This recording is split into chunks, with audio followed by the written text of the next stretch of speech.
მოგესალმებით ეთერშია დასოტევის საინფორმაციო გამოშვება დღის მთავარ სიახლეებს მარია მელიევა გაგაცნობთ. ქართველები არ გაჩერდებიან სანამ მიზანს არ მიაღწევენ. ამის შესახებ საქართველოს პრეზიდენტი სალომე ზურაბიშვილი სოციალურ ქსელში წერს: დამებრუნეთ ჩემი ხმა, დამებრუნეთ ჩემი ევროპული მომავალი. 21 დღეა ქართველები მოპარულ არჩევნებსა და რუსული სტილის რეპრესიებს მშვიდობიანად აპროტესტებენ. მათი მოთხოვნა ნათელია: თავისუფალი და სამართლიანი არჩევნები დემოკრატიის შესანარჩუნებლად. ქართველები არ გაჩერდებიან სანამ მიზანს არ მიაღწევენ. წერს საქართველოს პრეზიდენტი. სალომე ზურაბიშვილი ევროპას მოქმედებისკენ მოუწოდებს. გზავნილი სტრასბურგიდან საქართველოს კავკასიაში ევროპის დასაყრდენია სიცოცხლოდ მნიშვნელოვანია შავი ზღვის უსაფრთხოებისთვის და აზიასთან დაკავშირებისთვის. რუსეთის გავლენით საქართველოს დაკარგვა არა ომით, არამედ საარჩევნო და კონსტიტუციური მანიპულაციებით ევროპისთვის სტრატეგიული დარტყმა იქნება. იმოქმედეთ ახლა, წერს სალომე ზურაბიშვილი.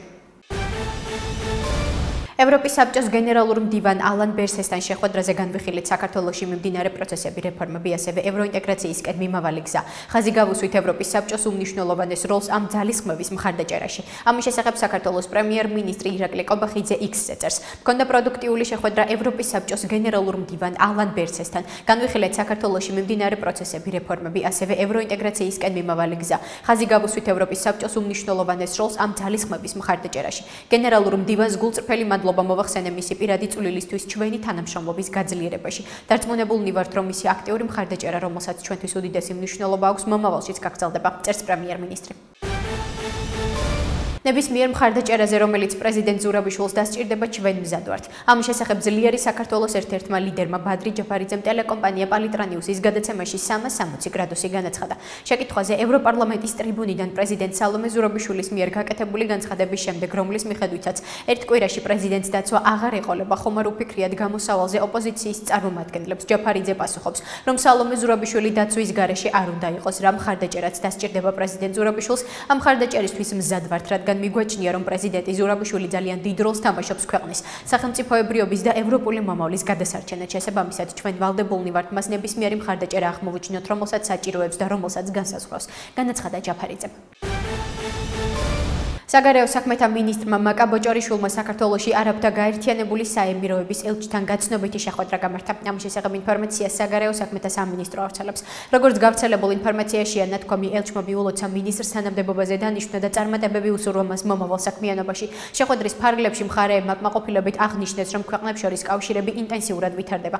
განხილულ იქნა მაღალი და უმაღლესი დონის ვიზიტების გაცვლის საკითხი. ხაზი გაესვა სხვადასხვა სფეროში ურთიერთობათა შემდგომი გაღრმავების მნიშვნელობას. მხარეებმა გაცვალეს ინფორმაცია ახლო აღმოსავლეთის რეგიონში მიმდინარე პროცესებთან დაკავშირებით და გამოხატეს მზადყოფნა ხელი შეუწყო ნაყოფიერი თანამშრომლობის კიდევ უფრო გაღრმავებას. აღნიშნულია საქართველოს საგარეო საქმეთა სამინისტროს მიერ გავრცელებულ ინფორმაციაში. ჩვენი ინფორმაციით საქართველოში წამების კომიტეტი ჩამოვა, რომელიც დამატებით შეისწავლის იმ ბრუტალური წამების ფაქტებს, რომელიც ქართულმა ოცნებამ ჩაიდინა. ევროსაბჭოს დელეგაციასთან შეხვედრაზე წამების კომიტეტთან დაკავშირებითაც იყო საუბარი. ამის შესახებ ერთიანობა ნაციონალური მოძრაობის ერთ-ერთმა ლიდერმა გიორგი ვაშაძემ ევროსაბჭოს დელეგაციასთან გამართული შეხვედრის შემდეგ განაცხადა. მისივე თქმით, შეხვედრაზე დელეგაციის მხრიდანაც გაჟღერდა ინფორმაცია, რომ სავარაუდოდ იანვარში შეიძლება დამატებითი ვიზიტი განხორციელდეს. გარდა ამისა, ვაშაძემ აღნიშნა, რომ ევროპის საბჭოს გენერალური მდივანი ალან ბერსე საქართველოში მიმდინარე ვითარებასთან დაკავშირებით სრულად არის ინფორმირებული და ძალიან კარგად იცის, რომ ქართული ოცნება ამ ვიზიტს სიყალბისთვის იყენებს. მოლდოვა მიიღო 2 მილიარდი დახმარება საქართველომ კი, რომელსაც ორჯერ მეტის მიღების შესაძლებლობა ჰქონდა ივანიშვილის ავტორიტარული რეჟიმის გამო ეს შესაძლებლობა ხელიდან გაუშვა. ამის შესახებ პარტია გახარია საქართველოსთვის ერთ-ერთმა ლიდერმა თეონა აკუბარდიამ ბრიფინგზე განაცხადა. მისი თქმით, ივანიშვილის რეჟიმმა ყველა დემოკრატიული ინსტიტუტი მიიტაცა. 21 დღიანი პროტესტის ფონზე ქართული ხალხის მხარდაჭერა გრძელდება. ჩვენ რა თქმა უნდა ველოდებით იმას, რომ დღევანდელი განხილვები გაგრძელდება როგორც დიპლომატიური პასპორტების და სანქციების კუთხით და იქნება უკვე კონკრეტული პასუხები ამასთან დაკავშირებით. ველოდებით ასევე უშუალოდ სანქციებს, რომელიც არის ასევე პასუხისმგებლობის დაწესება იმ ავტორიტარულ რეჟიმზე, რომელმაც ქვეყანა დააშორა დასავლეთს, განაცხადა აკუბარდიამ. კოალიცია ცვლილებისთვის ერთ-ერთი ლიდერი ელენე ხოშტარია აცხადებს, რომ საქართველოში ვიზიტით მყოფ ევროპის საბჭოს დელეგაციასთან შეხვედრაზე არ მიდის. მისი თქმით, პოლიტპატიმრების მონახულების გარეშე ეს ვიზიტი არასწორია. ხოშტარიას განცხადებით, ევროსაბჭოს ხელისუფლების ლეგიტიმაციის აღიარებასთან დაკავშირებით კავშირი არ აქვს და ამას ოცნება პროპაგანდისთვის იყენებს. სრული პატივისცემით, მაგრამ ამ მიზეზების გამო შეხვედრაზე წარმოვიდივარ, მთავარი ჩვენი პოზიციების სიმყარე და პრინციპულობა. პოლიტპატიმრების მონახულების გარეშე ეს ვიზიტი არასწორია, წერს ხოშტარია. ევროსაბჭოს გენერალური მდივნის ვიზიტი არის უპირველესად ქართული ხალხის მხარდაჭერა და მათი უფლებრივი მდგომარეობის შეფასება. უკანონოდ დაკავებულთა გათავისუფლების მოთხოვნა და საერთაშორისო დასკვნის დადება იმ არაადამიანურ, არახუმანურ მოპყრობაზე, რომელიც წამების ტოლფასად აქვს შეფასებული ადგილობრივ არასამთავრობო ორგანიზაციებს. ამის შესახებ ერთიანობა ნაციონალური მოძრაობის ლიდერმა თინა ბოკუჩავამ ჟურნალისტებს ევროსაბჭოს გენერალურ მდივან ალან ბერსეს ვიზიტთან დაკავშირებით განუცხადა, როგორც მან აღნიშნა, ალან ბერსესთან შეხვედრაზე მათ უკანონოდ დაკავებულთა გათავისუფლების საკითხი ააყენეს. საქართველოს პრემიერ-მინისტრი ირაკლი კობახიძე ADP ჯგუფის წევრი TAV Airports-ის მენეჯერს შეხვდა, რომელიც თბილისისა და ბათუმის საერთაშორისო აეროპორტებს მართავს. ინფორმაციას მთავრობის ადმინისტრაცია ავრცელებს. მათივე ინფორმაციით, მსხვილი ფრანგული ჰოლდინგის ხელმძღვანელმა პირებმა ირაკლი კობახიძეს არჩევნებში მმართველი გუნდის გამარჯვება და პრემიერ-მინისტრის თანამდებობაზე დამტკიცება მიულოცეს და წარმატებები უსურვეს. შეხვედრისას საუბარი შეეხო სამომავლო თანამშრომლობის პერსპექტივებს. კომპანიამ გამოთქვა სურვილი დარჩეს საქართველოს ბაზარზე და განაგრძოს ოპერირება, მათ შორის თბილისის ახალ საერთაშორისო აეროპორტში.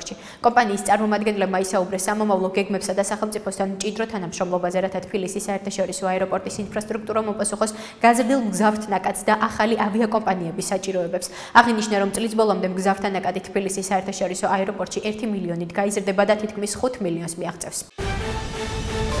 დედაქალაქის მერიის ინფორმაციით კრწანისის რაიონის გამგებელმა ბექა მიქაუტაძემ საზოგადოებას მიმდინარე წლის განმავლობაში განხორციელებული ინფრასტრუქტურული, სოციალური, საგანმანათლებლო, კულტურული და სპორტული პროექტების შესახებ ანგარიში წარუდგინა. მისი თქმით, 2024 წელს კრწანისის რაიონში არაერთი მნიშვნელოვანი პროექტი დასრულდა, მათ შორის თაბორის ტურისტული ბილიკი, რომლის ღირებულებამ თითქმის 1,500,000 ლარი შეადგინა. სრულად რეაბილიტირდა ფირდოუსის ქუჩა, საგზაო ინფრასტრუქტურა მოწესრიგდა 93 მისამართზე. სკვერები და მოსასვენებელი სივრცეები მოიწყო და რეაბილიტირდა 16 მისამართზე, ხოლო 106 მისამართზე ჩატარდა მცირე სარემონტო სამუშაოები. ნათქვამია გავრცელებულ ინფორმაციაში.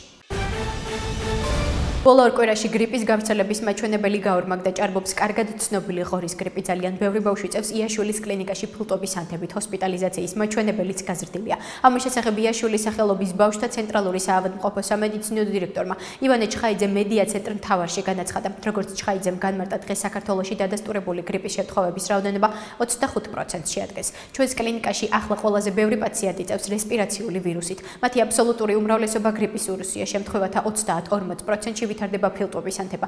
ძალიან ბევრი ბავშვი წევს იაშვილის კლინიკაში ფილტვების ანთებით. ბევრ ბავშვთან დაგვჭირდა ანტივირუსული პრეპარატის გამოყენება. ჰოსპიტალიზაციის მაჩვენებელიც გაზრდილია გრიპის შემთხვევების მატების ხარჯზე, აღნიშნა ჩხაიძემ.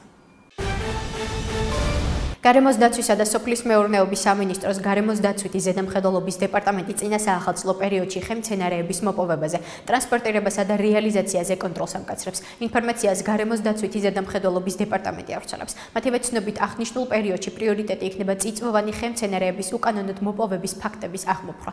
დეპარტამენტის თანამშრომლები გაძლიერებულ მონიტორინგს საქართველოს მასშტაბით 24 საათის განმავლობაში განახორციელებენ. განსაკუთრებული აქცენტი კეთდება იმ რეგიონებზე, სადაც წიწვოვანი ტყეებია. დედაქალაქში აქტიურად მოწმდება სპორტის სასახლის სადგურის, მოედნის, მეტროს სადგურების მიმდებარე ტერიტორიები, სადაც წინა საახალწლო პერიოდში წიწვოვანი ხემცენარეები ან ტოტები იყიდება. წიწვოვანების უკანონოდ მოპოვებაზე, ტრანსპორტირებასა და რეალიზაციის წესის დარღვევაზე ჯარიმა პირველ ჯერზე 2,000 ლარამდე, ხოლო გამეორების შემთხვევაში 5,000 ლარის ოდენობით განისაზღვრება, რასაც ემატება გარემოსთვის მიყენებული ზიანის თანხის ოდენობა. თუ ზიანის ოდენობა 1000 ლარს აჭარბებს, პირის მიმართ სისხლის სამართლის პასუხისმგებლობა დგება. ახლა კი გაგაცნობთ უცხოეთის სიახლეებს. ჩემთვის ყველაზე მეტად იმედის გამოცდილებელია ის, რაც საქართველოს მთავრობამ გამოაცხადა, რომ ისინი შორდებიან ევროპულ გზას, თუმცა ქართველი ხალხის 80% ევროპულ ოცნებას უჭერს მხარს, ასე რომ ქართულმა ოცნებამ ქვეყანას ევროპული ოცნება არ უნდა წაართვას. ამის შესახებ ლიეტუვის პრეზიდენტმა გიტანას ნაუსედამ ევროპული საბჭოს შეხვედრის დაწყებამდე ბრიუსელში ჟურნალისტებს განუცხადა. ბევრჯერ მithქვამს და ნამდვილად გულის სიღრმიდან ვსაუბრობ, როგორც საქართველოს მეგობარი. ის, რასაც საქართველოში ახლა ვხედავ, ნამდვილად იმედის გამოცდილებელია. დიახ, ჩვენ შეგვიძლია განვიხილოთ არჩევნების შედეგები, ალბათ ნამდვილად ნახავთ ადამიანებს, რომლებიც იტყვიან, რომ იყო ყალბი არჩევნები და არ აღიარებენ მის შედეგებს. იქნება მეორე მხარე, რომელიც საპირისპიროს იტყვის, მაგრამ ჩემთვის ყველაზე მეტად იმედის გამოცდილებელია ის, რომ მთავრობამ გამოაცხადა, რომ ისინი შორდებიან ევროპულ გზას.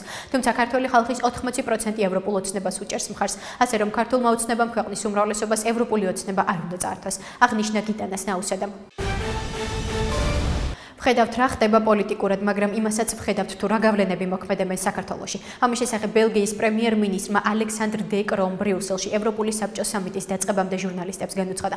მნიშვნელოვანია, რომ ჩვენ საქართველოს მხარდაჭერა და საქართველოში პროევროპელების მხარდაჭერა გავაგრძელოთ. არ უნდა შევქმნათ იმის იმიჯი, რომ საქართველოს ზურგს ვაქცევთ. ურთიერთობის შენარჩუნება მნიშვნელოვანია, ვხედავთ რა ხდება პოლიტიკურად, მაგრამ იმასაც ვხედავთ თუ რა გავლენები მოქმედებენ საქართველოში. ამიტომ მნიშვნელოვანია, რომ ჩვენი მხარდაჭერა გავაგრძელოთ და ურთიერთობა შევინარჩუნოთ. განაცხადა კრომ. სირია მსოფლიოსთვის საფრთხეს არ წარმოადგენს. ამის შესახებ სირიელი ამბოხებულების ლიდერმა აჰმედ ალ-შაარამ BBC-სთან ინტერვიუში განაცხადა. მისი განცხადებით ქვეყანა ომით დაიღალა და სირია როგორც მეზობლებისთვის, ისე მსოფლიოსთვის საფრთხეს არ წარმოადგენს. ამასთან ალ-შაარამ აღნიშნა, რომ სირიის წინააღმდეგ დაწესებული სანქციები უნდა მოიხსნას. ახლა ყველაფრის შემდეგ, რაც მოხდა, სანქციები უნდა მოიხსნას, რადგან მათი სამიზნე ძველი რეჟიმი იყო. მსხვერპლსა და მჩაგვრელს ერთნაირად ვერ მოექცევი. აღნიშნა სირიელი ამბოხებულების ლიდერმა. კონსტიტუციის დაწერის მიზნით იურიდიული ექსპერტების სირიის კომიტეტი იქნება ისინი გადაწყვეტენ ნებისმიერ მმართველს ან პრეზიდენტს კანონის დაცვა მოუწევს. განაცხადა აჰმედ ალ-შაარა. ევროკავშირის ლიდერები დღეს დაგეგმილ სამიტზე ამერიკის შეერთებული შტატების არჩეულ პრეზიდენტ დონალდ ტრამპს უკრაინის მხარდაჭერის შესახებ მკაფიო სიგნალს გაუგზავნიან. ამის შესახებ როიტერსი სამიტის დასკვნითი დოკუმენტის პროექტზე დაყრდნობით იუწყება. სააგენტოს ცნობით ლიდერები ასევე განიხილავენ უსაფრთხოების სფეროსა და ეკონომიკურ გამოწვევებს, რომელსაც დონალდ ტრამპის თეთრ სახლში დაბრუნება გამოიწვევს. ამასთან ლიდერები ბრიუსელში უკრაინის პრეზიდენტ ვოლოდიმირ ზელენსკის უმასპინძლებენ და კიდევ ერთხელ დაადასტურებენ თავიანთ ურყევალდებულებას მხარი დაუჭირონ უკრაინას იმდენ ხანს, რამდენიც საჭირო იქნება. რუსეთმა არ უნდა გაიმარჯვოს. ნათქვამია ევროკავშირის დასკვნის პროექტში და ხაზგასმულია, რომ უკრაინასთან დაკავშირებით არანაირი ინიციატივა არ უნდა მიიღონ კიევის ჩართულობის გარეშე. ასეთი იყო მიმდინარე სიახლეები მომავალ შეხვედრამდე.